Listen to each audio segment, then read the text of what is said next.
మీరు మీ అభిమాన shows and serials TV కన్నా ముందు ఈటీవీ విన్ యాప్లో చూడండి. Download and subscribe to ETV win app. 99 రూపాయలు మాత్రమే.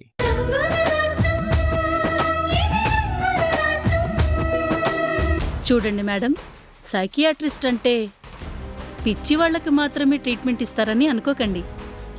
నన్నొక మంచి ఫ్రెండ్ అనుకొని మీ ప్రాబ్లం ఏంటో చెప్పండి. ఇదిగో ఈ మహానుభావుడే నా ప్రాబ్లం. నాది కాని ఈ ఇంట్లో బలవంతంగా ఉండవలసి రావడమే నా ప్రాబ్లం. మాధవి, నన్ను మాధవి అని పిలవద్దు. నా పేరు రాణి.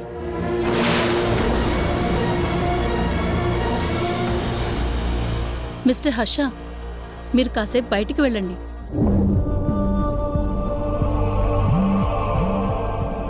నేను తనతో పర్సనల్గా మాట్లాడాలి. Okay doctor.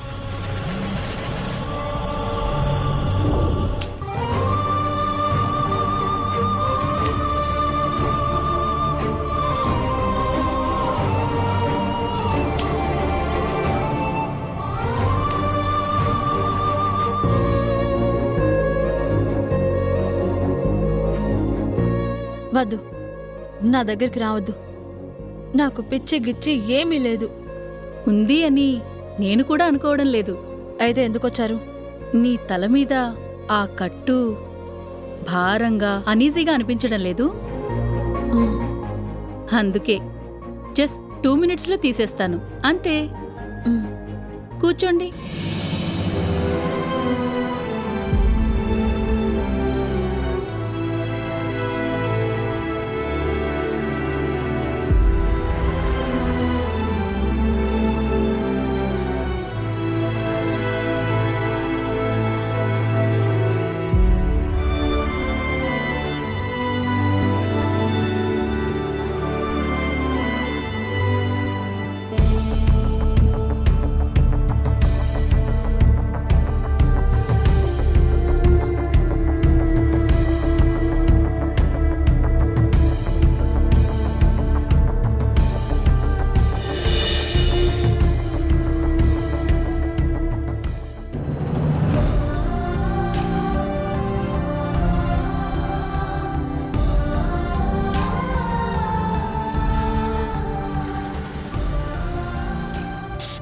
కొంచెం పెయిన్ ఉంటుంది.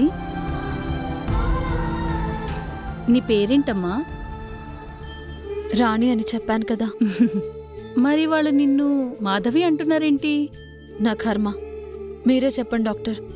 మేడం, ఈ ప్రపంచంలో మనిషిని పోలిన మనుషులు 7 ఉంటారంట కదా, అవునా కదా? ఆఫ్కోర్స్. అలాంటప్పుడు ఆ మాధవి గారికి నాకు పోలికలున్నంత మాత్రాన నేను హాస్పిటల్లో స్పృహలో లేనప్పుడు నన్ను ఇంటికి తీసుకొస్తారా?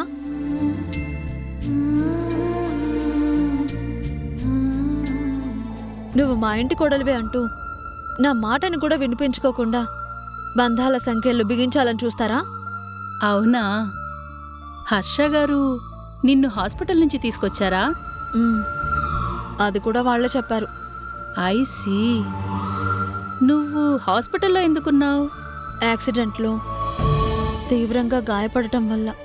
ఏది, నువ్వు ప్రయాణిస్తున్న ట్రైన్లో సీతమ్మకొండ ఏరియాలో జరిగిన ఆ యాక్సిడెంట్ వల్లే కదా? అయ్యో కాదు, నేను నా భర్త సీతమ్మకొండ ఏరియాకి ఘాట్ రోడ్డు మీద వస్తుండగా జరిగిన యాక్సిడెంట్ వల్ల. నీ భర్త, ఆయన పేరు?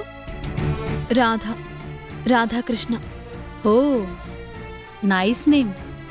రాణి, రాధా, జోడీ చాలా బాగుంది. అదే మాటని మా పెళ్లిలో కూడా చాలా మంది అన్నారు. గుడ్.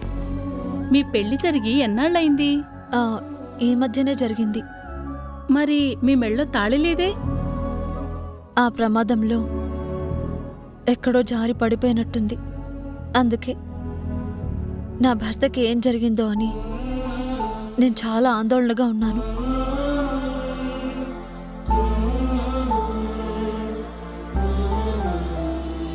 వీళ్ళేమో నన్ను మాధవిని అనుకొని ఇక్కడికి తీసుకొచ్చారు. నాకేమో నా భర్తని ఎలా కలుసుకోవాలో అర్థం కాకుండా ఉంది. కలవడము అంటే గుర్తొచ్చింది, నీకు ఈ మధ్య పెళ్ళైందన్నావు కదా, ఆ, అవును అయింది. మరి మీ భర్తకు నీకు మధ్య చూడమ్మా, నేనొక డాక్టర్ని. నా దగ్గర నువ్వు మొహమాట పడాల్సిన అవసరం లేదు. నీ పరిస్థితి నాకు పూర్తిగా అర్థమైంది. నువ్వు నాకు సహకరిస్తే నీ సమస్యకి పరిష్కారం వచ్చేలా నేను చూస్తాను. చెప్పండి డాక్టర్, ఏం చేయాలి? నీకు కొన్ని పరీక్షలు చేయడానికి నువ్వు కోఆపరేట్ చేస్తే చాలు. మ్, అయితే పడుకోమ్మా.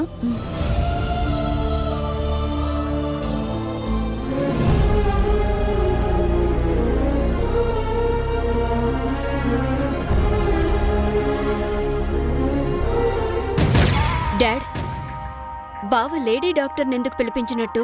ఇంకెందుకు, గతాన్ని గుర్తుకు తెచ్చే ట్రీట్మెంట్ ఇప్పించడానికే అయ్యుంటుంది. చూద్దాం, నిజమేదో నాటకమేదో తేలిపోతుంది.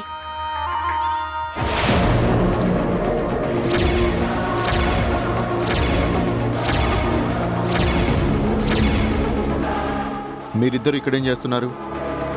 అబే ఏం లేదు హర్ష, ఊరికే నిలబడ్డాం. అంటే బావా, అత్తయ్య మామయ్య వాళ్ళు ఇంట్లో లేరు కదా, ఏదైనా అవసరం ఉంటే నీకు హెల్ప్ చేద్దామని. ఆ, చూడండి, నాకు ఎలాంటి హెల్ప్ అవసరం లేదు. మీరు నన్ను డిస్టర్బ్ చేయకుండా ఉంటే చాలు. వెళ్ళండి. పద.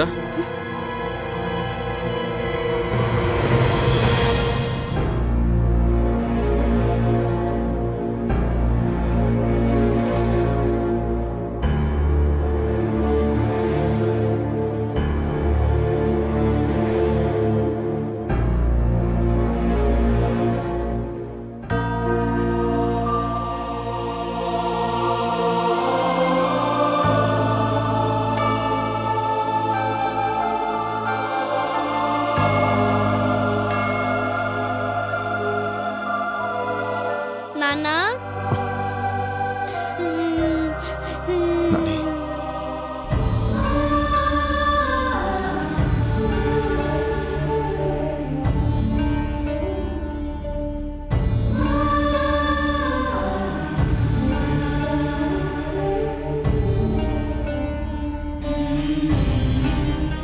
అమ్మకి జ్వరం ఎప్పుడు తగ్గుతుంది? మళ్ళీ నాతో ఎప్పుడు నవ్వుతూ ఆడుకుంటుంది? తగ్గిపోతుంది నాని. మీ అమ్మ తొందరలోనే ఎప్పట్లాగే అయిపోతుంది. నువ్వు, మీ అమ్మ, నేను మళ్ళీ హ్యాపీగా ఉండొచ్చు. అలా అయితే అప్పుడు నేను మళ్ళీ హ్యాండీక్యామ్తో బోలెడన్ని ఫోటోలు వీడియోలు తీసుకోవచ్చా? తప్పకుండా తీసుకోవచ్చు నాని.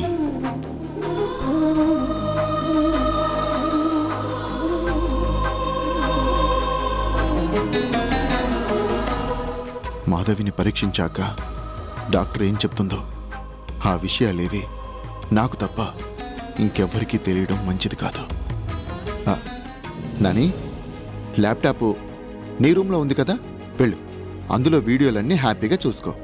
ఓ అలాగే నాన్న, ఆ వీడియోలు చూసి కొత్త కొత్త వీడియోలు తీస్తాను. సరే నాని, వెళ్ళి చూసుకో.